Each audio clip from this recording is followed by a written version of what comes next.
जय हिंद दोस्तों, स्वागत है आपका जीएस विंड क्लासेस के ऑनलाइन प्लेटफॉर्म में। आइए हम चलते हैं यूपी ट्रिपल एस सी पेट 2022 के उन प्रश्नों की तरफ जो यूपी ट्रिपल एस सी द्वारा बार बार परीक्षा में पूछे जाते हैं। लेखपाल की परीक्षा हो, वीडियो की परीक्षा हो, यूपी ट्रिपल एस सी की परीक्षा हो या पेट की परीक्षा, किसी भी तरह की परीक्षा हो, इन प्रश्नों से बार बार या तो इन प्रश्नों को रिपीट किया जा रहा है या तो इन प्रश्नों के विकल्पों को से प्रश्न बनाए जा रहे हैं। तो आइए हम बिना समय बर्बाद किए हम चलते हैं अपने प्रश्नों की तरफ। अभी तक आपने अगर चैनल को सब्सक्राइब नहीं किया है तो कृपया चैनल को सब्सक्राइब कर दें। आपके सब्सक्राइब कर देने से हमें मोटिवेशन मिलता है, जिससे हम और आपके लिए इस तरह के रोचक प्रश्नों को तैयार करके लाने का प्रयास करते हैं। किस शासक ने भारत में तुगलक वंश की नींव रखी थी? किस शासक ने भारत में तुगलक वंश की नींव रखी थी? फिरोज शाह तुगलक, गयासुद्दीन तुगलक, अलाउद्दीन सिकंदर शाह, मोहम्मद बिन तुगलक। इस प्रश्न का उत्तर आपके बी सही है, गयासुद्दीन तुगलक। भारत में तुगलक वंश की स्थापना, शॉर्ट नोट भी दिया गया है दोस्तों। अगर आपको ये शॉर्ट नोट दिए गए पसंद आ रहे हों तो कृपया कमेंट सेक्शन में एक बार जरूर बताएं, जिससे कि हम हर प्रश्न में शॉर्ट नोट डाल सकें, ताकि आप इन प्रश्नों का स्क्रीनशॉट लेकर रख सकें और भविष्य में इसको स्वयं भी रिवाइज कर सकें। जैसे कि इस प्रश्न का उत्तर बी सही है, गयासुद्दीन तुगलक। गयासुद्दीन तुगलक, बी ऑप्शन सही है। भारत में तुगलक वंश की स्थापना गयासुद्दीन तुगलक ने 1320 ईस्वी में की थी। सिंचाई हेतु नहर निर्माण का काम करने वाला यह पहला शासक था गयासुद्दीन तुगलक, जिसने सिंचाई के लिए नहरों पर काम किया। तो इस प्रश्न का उत्तर सही है, तुगलक वंश की स्थापना गयासुद्दीन तुगलक ने किया था। Option number B is correct. चलिए हम अपने नेक्स्ट क्वेश्चन की तरफ आगे बढ़ते हैं। नेक्स्ट क्वेश्चन हमारा है, निम्नलिखित में से किस शासक की मृत्यु उसके पुस्तकालय की सीढ़ियों से गिरकर हुई थी? यह प्रश्न आप कई बार सुना होगा आपने, या कई प्रतियोगी परीक्षाओं में आपने इस प्रश्न को देखा भी होगा कि निम्न में से किस शासक की मृत्यु पुस्तकालय की सीढ़ियों से गिरकर हुई थी? उसके पुस्तकालय की सीढ़ियों से गिरकर हुई थी। मुगल शासक से संबंधित या मुगल काल से संबंधित प्रश्न है। बड़ा इंटरेस्टिंग प्रश्न है जो कई बार परीक्षाओं में पूछा जाता है। जहांगीर, बाबर, हुमायूं, शाहजहां, 4 ऑप्शन दिए गए हैं, जिनमें से आप हुमायूं, ऑप्शन डी सही है। हुमायूं की मृत्यु उसके पुस्तकालय की सीढ़ियों से गिरकर हुई थी। ऑप्शन नंबर डी आप चुनेंगे, हुमायूं। हुमायूं की मृत्यु उसके पुस्तकालय। इसके संबंध में एक बहुत ही महत्वपूर्ण इतिहासकार लेनपुल हैं। लेनपुल ने लिखा भी है, हुमायूं जीवन भर लड़खड़ाता रहा और लड़खड़ाते हुए अपनी जान दे दी। हुमायूं का शासनकाल कुछ ज़्यादा ही अच्छा नहीं रहा, जिसमें हमेशा इसको संघर्षों का सामना करना पड़ा हो, चाहे वो आंतरिक संघर्ष हों, चाहे वह जो है कि किसी प्रकार के बाह्य संघर्ष हों, या फिर तमाम राजपूत वंशों से संघर्ष हों।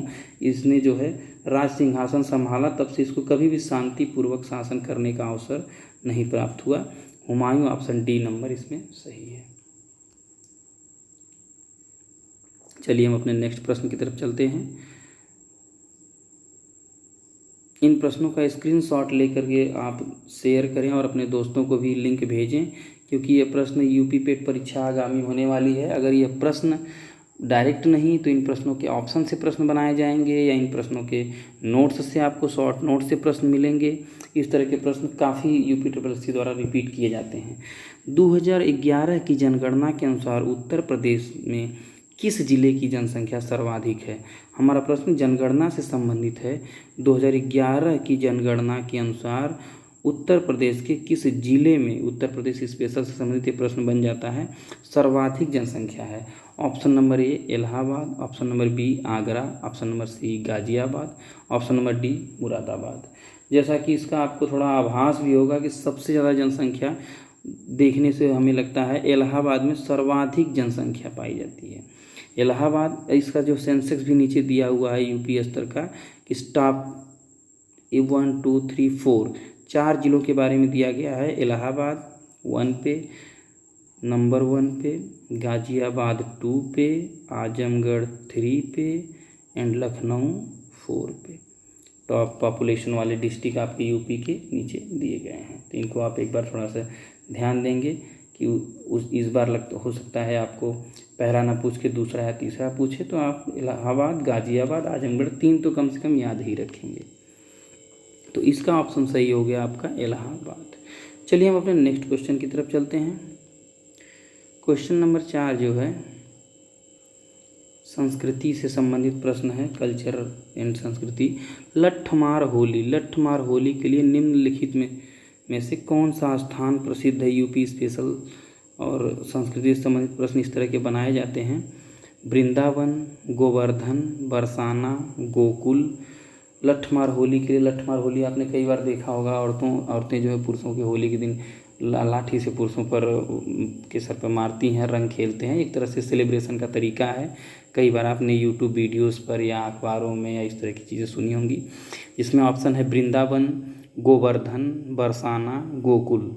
विचार सभी ऑप्शनों पर करेंगे तो ये प्रतीत होता है कि कृष्ण जी से कॉमन ऑप्शन है, जहाँ जो उनके जीवन से संबंधित स्थान है। तो इसमें वृंदावन, गोवर्धन, गोकुल न होकर के ऑप्शन नंबर सी आपका सही होगा, बरसाना। आपने गाना भी सुना होगा, राधे राधे राधे बरसाने वाली राधे। राधा की जन्म स्थान जो बरसाना है, वहाँ पर लट्ठमार होली होती है, जो कृष्ण काल से चली आ रही होली है। बरसाने, राधा का जन्म जो है बरसाना में हुआ था। तो इसका ऑप्शन नंबर सी सही हो जाएगा, बरसाना। चलिए हम अपने नेक्स्ट प्रश्न की तरफ चलते हैं। हमारा अगला प्रश्न है, थोड़ा सा हम प्रश्नों को बहुत ही जल्दी कराने का प्रयास करते हैं, चूँकि प्रश्न टाइप शुदा आपको स्क्रीन पर दिख रहे हैं, तो जिसमें आपको केवल इन प्रश्नों को एक बार पढ़ना है, पढ़ के समझना है, जिन्हें हम थोड़ा सा विस्तार से बता भी दे रहे हैं। नीचे शॉर्ट नोट भी दिया गया है। इसमें आपको कोई बहुत ज़्यादा समय लेने की या बहुत मेहनत की आवश्यकता नहीं है। और ये प्रश्न ऐसे हैं जो बार बार रिपीट किए जाने वाले प्रश्न हैं। कुछ इसमें से आप कर भी पा रहे होंगे, तो अपना स्व मूल्यांकन भी करते रहें। निम्न में से किस नदी का समागम स्थल अरब सागर में है? नदियों का समागम स्थल होता है, जिस तरह से कौन सी नदी जो है अरब सागर में गिरती है। अगर ये एक आभासी भारत का मैप अगर होता है तो आप देखेंगे कि इधर आपको अरब सागर मिलता है, इधर इस साइड में, और इधर बंगाल की खाड़ी मिलती है। इस तरह से नीचे हिंद महासागर है। तो कौन सी नदियाँ जो है आपके अरब सागर में गिरती हैं? नर्मदा, गोदावरी, कृष्णा, कावेरी। जैसा कि आप यहाँ से देखते हैं कि उद्गम स्थल नर्मदा का अमरकंटक से निकलकर पश्चिम की ओर, यहाँ से अमरकंटक पहाड़ियाँ हैं जो है, यहाँ से निकलकर नर्मदा पश्चिम की ओर प्रवाहित होते हुए अरब सागर में गिरती है। जबकि गोदावरी, कृष्णा, कावेरी सारी नदियाँ बंगाल की खाड़ी में अपना गिरती हैं। तो यहाँ ऑप्शन आपको जो है कि ऑप्शन नंबर ए सही हो जाएगा, नर्मदा। तो इसी प्रकार चलिए हम अपने अगले प्रश्न की तरफ देखें। इस प्रश्न में आपको ध्यान देना है कि बी नंबर पे गोदावरी है, जिसे वृद्ध गंगा भी कहा जाता है, दक्षिण भारत की गंगा भी कहा जाता है। ऑप्शन नंबर बी पर है। कावेरी है, कृष्णा है, कृष्णा पर जो है अर्जुन सागर बांध परियोजना भी है कृष्णा नदी पर। इस तरह से नर्मदा नदी धुआंधार जलप्रपात, इससे प्रश्न बार बार नर्मदा नदी कौन सी नदी जो है कि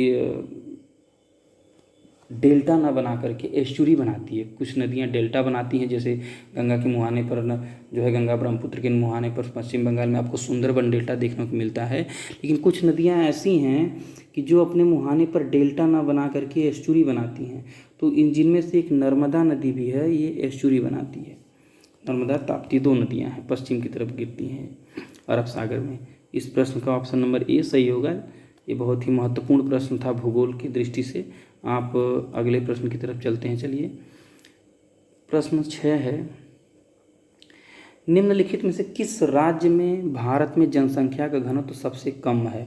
पॉपुलेशन डेंसिटी जो है जनसंख्या के सेंसेक्स से संबंधित प्रश्न। आइए इसको भी हम ध्यान देते हैं। जनसंख्या घनत्व, सबसे पहले तो हम जानते हैं कि जनसंख्या घनत्व होता क्या है।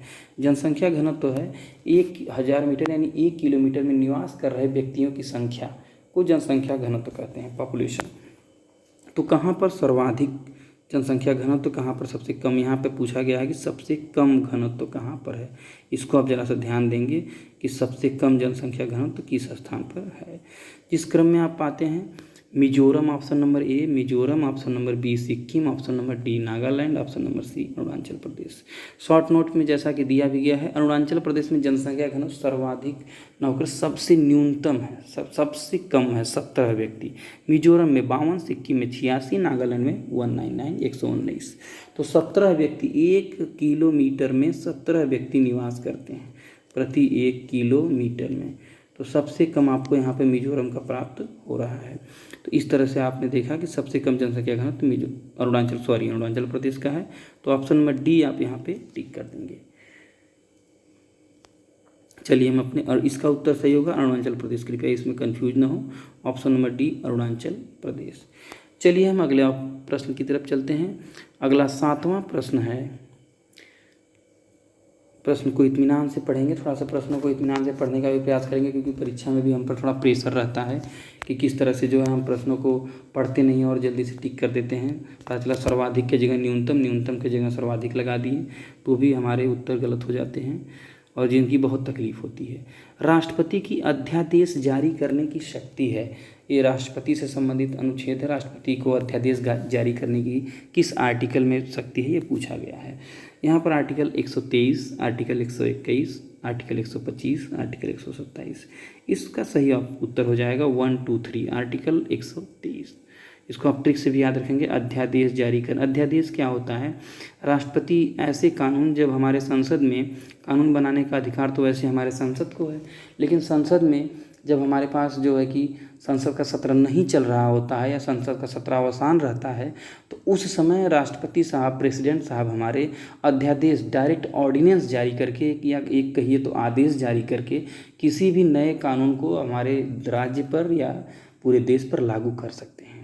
राज्य पर लागू करने के लिए राज्यपाल महोदय द्वारा जारी किया जाता है, देश पर लागू करने के लिए राष्ट्रपति महोदय द्वारा जारी किया जाता है। फिर जैसे ही हमारे संसद का सत्र शुरू होता है, अगर हमारा संसद का सत्र नहीं चल रहा है तो संसद के सत्र नहीं चलने पर अध्यादेश से हम काम चलाएंगे।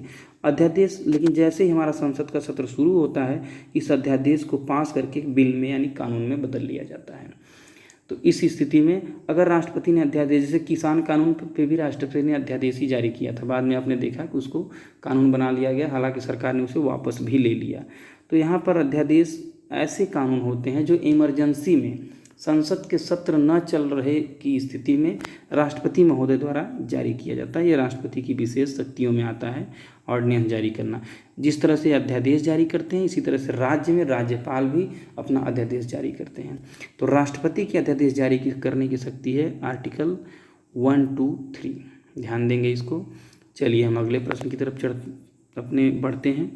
विश्व बाघ दिवस पर्यावरण से संबंधित प्रश्न बन जाता है, और दिवस आप लोग काफ़ी याद करते हैं, उससे भी संबंधित प्रश्न बनता है। वर्ल्ड टाइगर डे कब मनाया जाता है? विश्व बाघ दिवस कब मनाया जाता है? 21 अप्रैल, 23 मार्च, 18 जून, 29 जुलाई। विश्व बाघ दिवस 29 जुलाई को सेलिब्रेट किया जाता है। इसको आप जरा ध्यान देंगे। विश्व बाघ दिवस कब मनाया जाता है? 29 जुलाई को।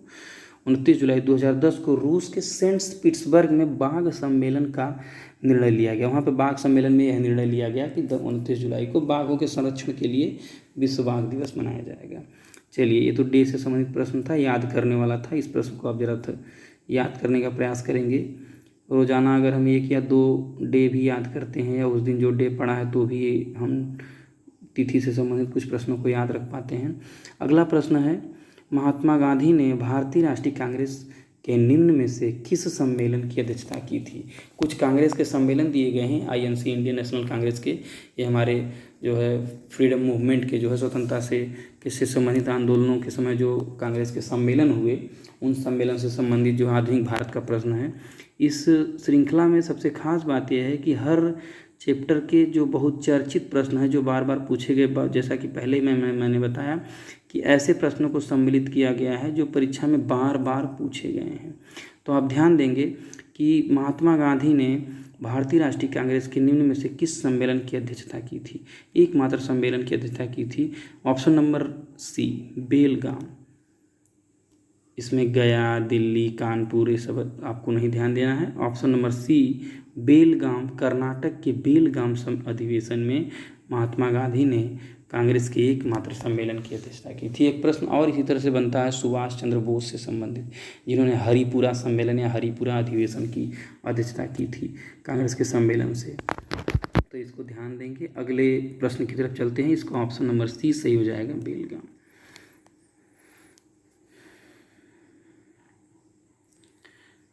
बोध गया गौतम बुद्ध से संबंधित प्रश्न है। बोध गया एक महत्वपूर्ण तीर्थ केंद्र है। बोध गया एक महत्वपूर्ण तीर्थ स्थल है, तीर्थ केंद्र है। यह क्या यहाँ पर स्पेशल है, क्या किस लिए यह तीर्थ केंद्र बना है? बुद्ध का जन्म हुआ था, बुद्ध के जन्म के लिए, बुद्ध के ज्ञान के लिए, बुद्ध के प्रथम उपदेश के लिए, बुद्ध के निर्वाण के लिए। आइए देखते हैं। बुद्ध के जन्म के लिए गलत ऑप्शन है, बुद्ध के ज्ञान के लिए, बुद्ध के प्रथम उपदेश के लिए, बुद्ध के निर्वाण के लिए। बोध गया में जैसा कि आपने पढ़ा होगा, गया यानी बोध गया, बिहार के बोध गया में महात्मा बुद्ध को ज्ञान की प्राप्ति हुई थी। यहाँ पर उनको ज्ञान की प्राप्ति हुई थी, इसलिए बोध गया आपका प्रसिद्ध हो जाता है। बोध गया महात्मा बुद्ध के ज्ञान प्राप्ति के लिए ध्यान देंगे। महात्मा बुद्ध के प्रथम, इसके और ऑप्शन पर अगर विचार करते हैं तो जन्म कपिलवस्तु के लुम्बिनी में हुआ था, आप जानते हैं। ऐसे बुद्ध के प्रथम उपदेश सारनाथ में उन्होंने अपना प्रथम उपदेश दिया था अपने 5 शिष्यों को, जो उनके साथ तपस्या कर भी रहे थे, बाद में साथ छोड़कर चले आए, और पहला उपदेश उन्होंने सारनाथ में दिया था, जिसे धम्म चक्र प्रवर्तन भी कहा जाता है, वाराणसी के सारनाथ में यह आपको देखने को मिलेगा। पहला उपदेश इन्होंने दिया। बुद्ध के महापरिनिर्वाण के लिए कुशीनारा में इनका निर्माण हुआ था। बुद्ध के जन्म के लिए आपको बता दिया गया। तो बोध गया से संबंधित प्रश्न था, जिसका ऑप्शन नंबर सही हो जाएगा। बुद्ध के ज्ञान के लिए बोध गया प्रसिद्ध है, ध्यान देंगे इसको। चलिए हम अपने अगले प्रश्न की तरफ बढ़ते हैं।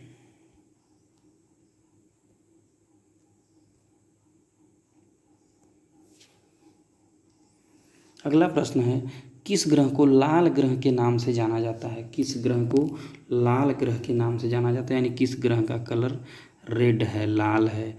मंगल, शुक्र, बृहस्पति, बुध। आइए देखते हैं।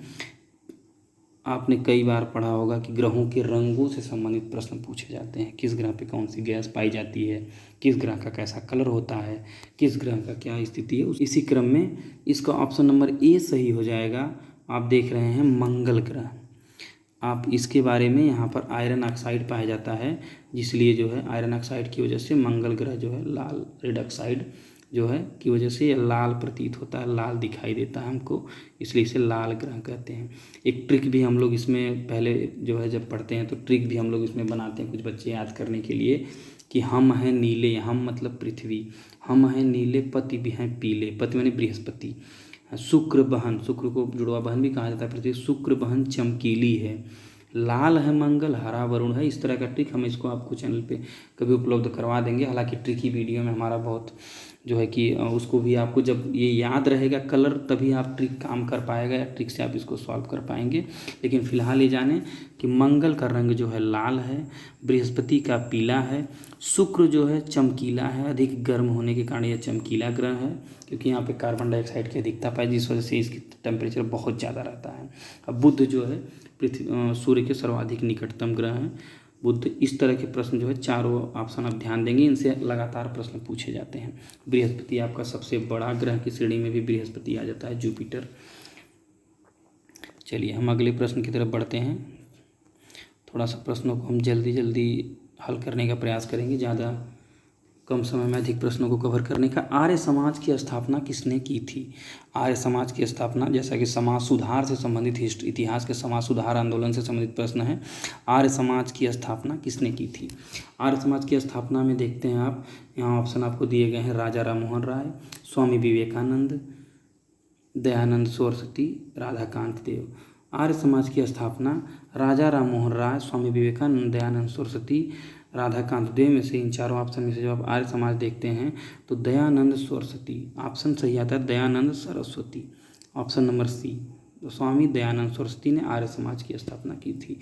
राजा राममोहन राय के समाज के बारे में अब जब विचार करते हैं तो राजा राममोहन राय ने ब्रह्म समाज की स्थापना की थी। इसका एक ट्रिक है, आर्य है जो दयावान, बना लेते हैं ट्रिक, आर्य है जो दयावान, राजा ब्रह्मा है जो राजा, यानी ब्रह्म समाज, राजा राममोहन राय। एक याद करने के लिए, अपने मन में बैठाने के लिए कि आर्य समाज की स्थापना, आर्य है जो दयावान, यानी आर्य दयावान होते हैं, तो आर्य समाज दयानंद सरस्वती, और ब्रह्मा है जो राजा, यानी राजा ब्रह्म समाज, और स्वामी विवेकानंद जी रामकृष्ण परमहंस मिशन से संबंधित थे, इनको आप जानते ही हैं। तो इस तरह से हम चलते हैं अपने अगले प्रश्न की तरफ। इसको ऑप्शन नंबर सी सही हो जाएगा, स्वामी दयानंद सरस्वती। अगला प्रश्न हमारा है प्रश्न नंबर 13, उत्तर प्रदेश स्पेशल से संबंधित बहुत ही महत्वपूर्ण प्रश्न, कई बार ये परीक्षा में पूछा गया प्रश्न है। उत्तर प्रदेश में उर्दू को द्वितीय राजभाषा कब घोषित किया गया? इस प्रश्न को आप बार बार परीक्षाओं में देखे होंगे। उत्तर प्रदेश में उर्दू को द्वितीय राजभाषा के रूप में कब घोषित किया गया? कृपया इसको नोट कर लें, इसे याद करने का प्रयास करेंगे आप। उत्तर प्रदेश को उर्दू की द्वितीय राजभाषा कब घोषित किया गया? उर्दू भी हमारी राजभाषा है, आप जानते होंगे। ऑप्शन नंबर सी सही हो जाएगा। यहाँ पर केवल इसी ऑप्शन पर विचार करेंगे, क्योंकि अगर सारे ऑप्शन को आप याद करेंगे तो कन्फ्यूज होंगे। Option number C 1989। याद करने का तरीका 989, देखिए 989 उर्दू, 989 उर्दू। अगर 2-4 बार आप बोलते हैं तो आपको याद हो जाएगा। 1989 में उर्दू को राजभाषा की दर्जा दिया गया। इसके लिए एक अधिनियम आता है आपका विधिवत, उत्तर प्रदेश शासकीय भाषा संशोधन अधिनियम। उत्तर प्रदेश शासकीय भाषा संशोधन अधिनियम 1989 में उर्दू को राजभाषा का दर्जा दिया गया। चलिए हम अपने अगले प्रश्न की तरफ चलते हैं। महात्मा गांधी से के राष्ट्रीय आंदोलन से संबंधित प्रश्न है। किस आंदोलन में महात्मा गांधी ने करो या मरो का नारा दिया था? करो, डू और डाई का नारा आपने सुना होगा। महात्मा गांधी ने किस आंदोलन में दिया? कई बार ये प्रश्न जो है परीक्षाओं में आया। पूर्ण स्वराज आंदोलन, ऑप्शन नंबर बी भारत छोड़ो आंदोलन, नमक सत्याग्रह जिसे दांडी यात्रा भी कहा जाता है, खिलाफत आंदोलन। पूर्ण स्वराज आंदोलन, भारत छोड़ो आंदोलन, नमक सत्याग्रह, खिलाफत आंदोलन। भारत छोड़ो आंदोलन 1942 सन 1942 में ऑपरेशन जीरो और चलाकर सारे अगस्त की घटना है, 9 अगस्त के लगभग की घटना है। सन 1942 में जब ऑपरेशन जीरो और चलाकर सारे नेताओं को गिरफ्तार किया जाता है तो हमारा जो है राष्ट्रवादी आंदोलन जो होता है स्वतंत्रता का, वो काफ़ी उग्र हो जाता है। जिस समय महात्मा गांधी ने डू और डाई का नारा दिया, अर्थात उन्होंने कहा कि अब हमारे पास कोई विकल्प नहीं है, या तो हम अपने देश पर मर मिटें इसकी आज़ादी के लिए, या तो अंग्रेज हमें आज़ाद करें। इसके लिए डू या डाई का नारा दिया। भारतीय राष्ट्रीय आंदोलन से के ये जो है भारत छोड़ो आंदोलन से संबंधित नारा है, करो या मरो। आप इसको याद रखेंगे, ऑप्शन नंबर पी सही है। इसी क्रम में आप देखते हैं पूर्ण स्वराज के लाहौर अधिवेशन में पूर्ण स्वराज की मांग की जाती है जो है इस तरह कांग्रेस की। नमक सत्याग्रह दांडी में देखते हैं 1930 की घटना है, 1930 की घटना है, जब मार्च से लेकर अप्रैल तक जो है 30 मार्च से 6 अप्रैल तक जो है लगभग ये जो है नमक सत्याग्रह चलता है। अपने जो है कि साबरमती आश्रम से होकर के दांडी तक की यात्रा गांधी जी पूरी करते हैं, जिसमें वो नमक बना करके नमक कर को तोड़ते हैं। अंग्रेजों ने नमक पर भी कर लगा दिया था। खिलाफत आंदोलन से भी बार बार अली बंधुओं द्वारा चलाया गया खिलाफत आंदोलन, इसको भी आप ध्यान रखेंगे। फिलहाल यहाँ पर ऑप्शन नंबर बी सही हो जाता है आपका, भारत छोड़ो आंदोलन 1942। चलिए हम अपने अगले प्रश्न की तरफ चलते हैं बिना समय बर्बाद किए। थोड़ा सा समय अभाव है, प्रश्नों को हम जल्दी जल्दी करने का प्रयास करेंगे। प्रश्न नंबर 15, चक्रवर्ती राजगोपालाचारी, जिन्हें सी राजगोपालाचारी आप प्रश्न पढ़ते होंगे बार बार पुस्तकों में, सी राजगोपालाचारी से पूर्व भारत के गवर्नर जनरल कौन थे? सी राजगोपालाचारी से पूर्व भारत के गवर्नर जनरल कौन थे? इन्हें ध्यान देते हैं। भारत जब स्वतंत्र हुआ तो भारत के गवर्नर जनरल सी राजगोपालाचारी स्वतंत्र भारत के पहले गवर्नर जनरल, भारतीय गवर्नर जनरल सी राजगोपालाचारी बने। इन्हें आप पढ़ते होंगे बार बार। तो एक स्वतंत्रता अधिनियम लाते हैं जो है, जिन्हें लाते हैं ऑप्शन नंबर देख रहे हैं आप, माउंटबेटन है, इरविन है, हेस्टिंग है, मेयो है। इनमें लार्ड हम नहीं लगाते हैं, लार्ड शब्द लगाने, एक तो इन्होंने हमारे ऊपर शासन किया दमनात्मक तरीके से, और इनको इतना सम्मान देना भी बहुत ज़रूरी नहीं है। आप डायरेक्ट जो है इनका नाम ले सकते हैं, जो है विधिवत कोई समस्या नहीं है। बाकी किताबों में तो लार्ड लिखा ही रहता है इनकी तारीफ में। माउंटबेटन जो है स्वतंत्रता से पहले, स्वतंत्रता के बाद अंग्रेज गवर्नर, अंतिम अंग्रेज गवर्नर जनरल माउंटबेटन थे। इनके बाद जो है इन्हीं के समय माउंटबेटन योजना के तहत ही भारत जो है आज़ाद किया गया। इसी समय जो है और सी राजगोपालाचारी को भारतीय गवर्नर जनरल बनाया गया, सरकार बनी, सारी चीज़ें।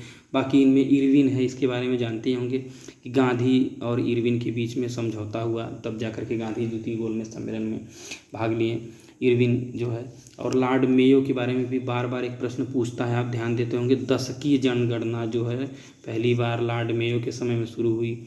वारन हेस्टिंग जो है वायसराय, इसके बारे में भी आप देखते होंगे प्रश्न, तो इनको ध्यान देंगे। यहाँ ऑप्शन नंबर ए सही हो जाता है, सी राजगोपालाचारी। चलिए हम अपने अगले प्रश्न की तरफ बढ़ते हैं। प्रश्न नंबर 16, भारत का राष्ट्रीय चिन्ह कहाँ से लिया गया है? कई बार पूछा हुआ प्रश्न परीक्षाओं में है। भारत का राष्ट्रीय चिन्ह, इसे आप जानते भी होंगे, गया स्थित बौद्ध विहार से, कलकत्ता स्थित संग्रहालय से, सारनाथ स्थित अशोक स्तंभ से, या पटना स्थित संग्रहालय से। ऑप्शन नंबर सी सही है। डायरेक्ट यहाँ पर इसको आप याद रखने की कोशिश करेंगे। सारनाथ में अशोक स्तंभ स्थित है। धम्मचक्र प्रवर्तन सारनाथ में लिखा हुआ है, जहाँ पर अशोक स्तंभ स्थित है वहाँ से जो है हमारा राष्ट्रीय चिन्ह जो है लिया गया है, जिसमें सिंह, 4 सिंह है, 3 सिंह दिखते हैं, 1 सिंह पीछे अशोक द्वारा ये सारनाथ में स्थित है। सारनाथ जो है गौतम बुद्ध से संबंधित उन्होंने पहला उपदेश दिया था, जैसा कि पीछे बताया जा चुका है। ऑप्शन नंबर सी आप यहाँ पर टिक करेंगे, सी सही है। हम अगले प्रश्न की तरफ चलते हैं। 17वां प्रश्न हमारा है कंप्यूटर एंड साइंस से संबंधित प्रश्न है। सूचना प्रौद्योगिकी निम्नलिखित में से क्या कंप्यूटर प्रणाली से संबंधित नहीं है। हमें 4 टर्म्स दिए गए हैं, 4 शॉर्ट फॉर्म दिए गए हैं, उनमें से इस नहीं है कि आप ध्यान से देखेंगे परीक्षा की सबसे बड़ी बीमारी नहीं है। और ऑप्शन आप देखते हैं कंप्यूटर से संबंधित है, मार के चले आते हैं, उत्तर बाद में पता चलता है कि नहीं है, ने आपकी जान निकाल दी घर आने के बाद, दशा खराब। तो चलिए हम देखते हैं यहाँ पर ऑप्शन नंबर ए। क्या इसमें 3 ऐसे हैं जो कंप्यूटर से संबंधित टर्म्स हैं या कंप्यूटर से संबंधित एब्रिविएशन है? एक नहीं है। PPP, FTP, URL, EPF। PPP होता है कंप्यूटर में, ऑफिस में जो होता है पावर पॉइंट प्रेजेंटेशन।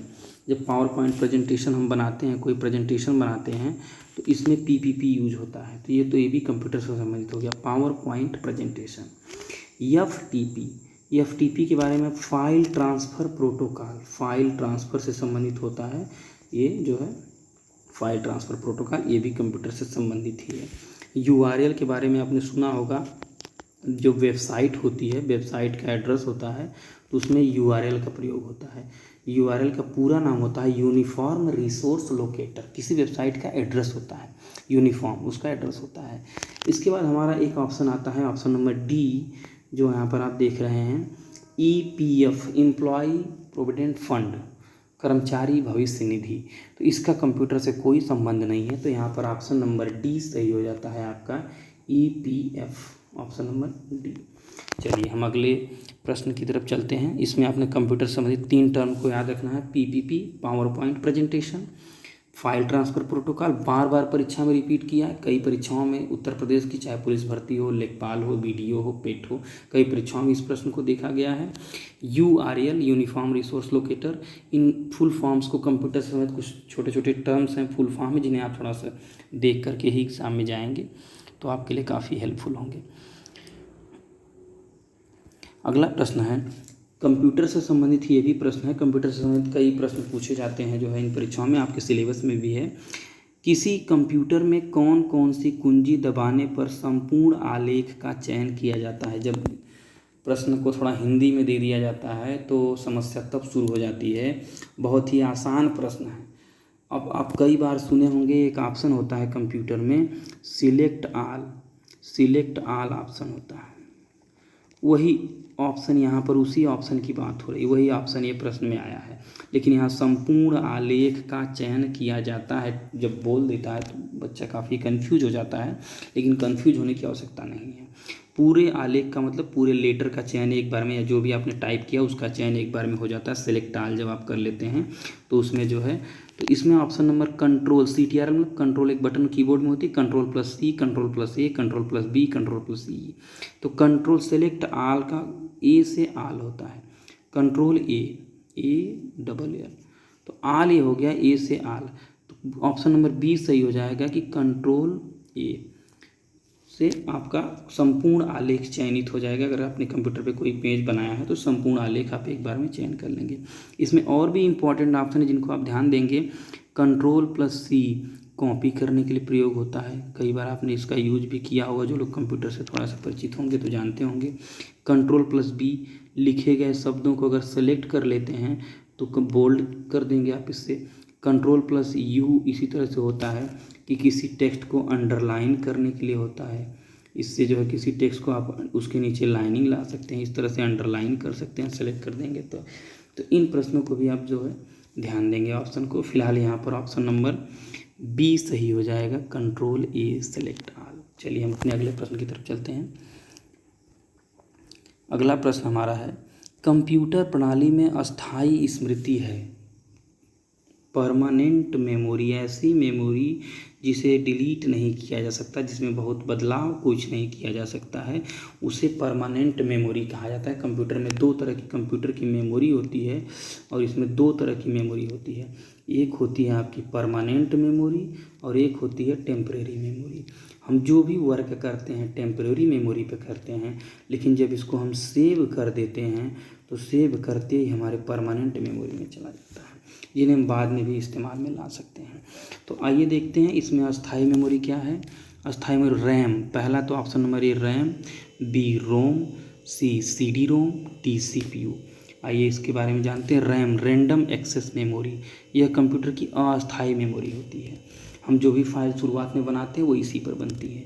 दूसरा ऑप्शन है रोम, रीड ओनली मेमोरी। आप यहाँ पर देख रहे हैं रोम, रोम कंप्यूटर की अस्थाई मेमोरी होती है। इस तरह से सीडी रोम, जो सीडी जिसमें इस्तेमाल किया जाता है, सीडी का कैसेट कंप्यूटर में लगाया जाता है, वो सीडी रोम में होता है। रैम आप जानते हैं, और सीपीयू सेंट्रल प्रोसेसिंग यूनिट के बारे में, कंप्यूटर की क्रियान्वयन इकाई, मेन कंप्यूटर का माइंड जिसे कंप्यूटर का दिमाग कहा जाता है, वो सीपीयू ही है। तो यहाँ पर आपका ऑप्शन नंबर बी सही हो जाएगा, रीड ओनली मेमोरी, जिसे केवल पढ़ सकते हैं, डिलीट नहीं कर सकते, चेंज नहीं कर सकते, बिकॉज ये अस्थाई मेमोरी कही जाती है। इसको आप ध्यान देंगे। चलिए हम अपने अगले प्रश्न की तरफ चलते हैं। भारतीय संविधान के अनुच्छेद 368 का संबंध है, बार बार परीक्षा में रिपीट किया हुआ अनुच्छेद है 368। वित्त आयोग के गठन से, आपातकालीन उपबंध से, संविधान संशोधन की प्रक्रिया से, निर्वाचन आयोग से। यहाँ पर आप ध्यान देंगे, वित्त संविधान संशोधन की प्रक्रिया से। भारतीय संविधान का अनुच्छेद 368 जो है संविधान संशोधन की प्रक्रिया से संबंधित है, इसको ध्यान देंगे, अनुच्छेद 368। तो दोस्तों कैसा लग रहा है आपका जो है यूपी SSSC पेट की सीरीज प्रश्नों का कलेक्शन कैसा है, आप एक बार हमें कमेंट करके ज़रूर बताएं। चैनल को अगर अभी तक आपने सब्सक्राइब नहीं किया है या वीडियो को शेयर नहीं किया है, तो इस वीडियो को अगर आप पेट के अभ्यर्थी हैं तो आप तो इसका लाभ ले ही रहे हैं, तथा अन्य उन अभ्यर्थियों तक पहुँचाएँ जिन तक इस तरह के प्रश्नों का कलेक्शन या जिनके पास इस तरह के टेस्ट सीरीज नहीं मिल पा रही है, उन तक भी शेयर करें। चैनल को अगर आपने अभी तक सब्सक्राइब नहीं किया है तो प्लीज़ सब्सक्राइब करें। जय हिंद, धन्यवाद।